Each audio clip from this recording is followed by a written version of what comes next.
So, where are we?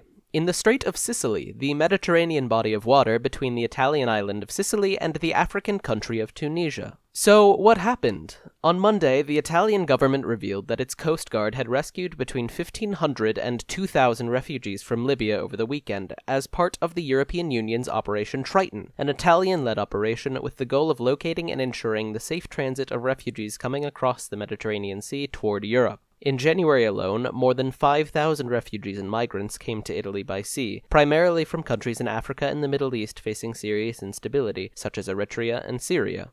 So, why should we care?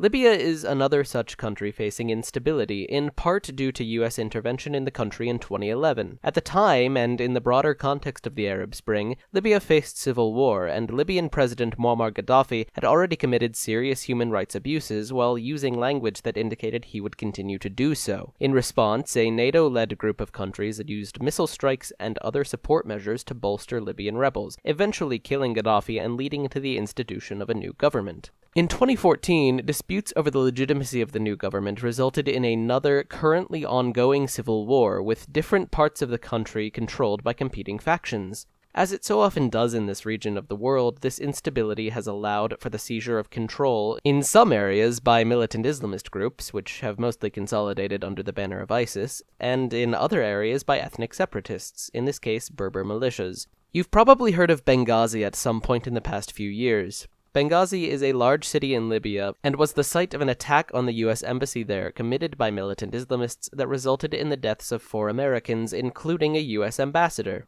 In an interview this weekend, President Obama stated that the mishandling of Libya in the aftermath of the collapse of Gaddafi's government was the biggest mistake of his presidency, while then Secretary of State Hillary Clinton has faced intense criticism over her involvement in the Libya intervention. The intervention has also strained the relationships between the US, the UK, and France, as well as informing opinions of what the proper role of the West is in Syria and other countries in the region facing civil war and the rise of militant Islamist groups. On top of all this, increasing opposition to refugees and other immigrants from this region throughout Europe has resulted in big shifts, upsetting past political balances and assumptions in countries all over the EU. The rescue of so many Libyan refugees in such a short period of time is noteworthy in its own right, but when we examine the reasons these people left and embarked on this dangerous journey in the first place, we see a situation with serious implications for the United States and Europe.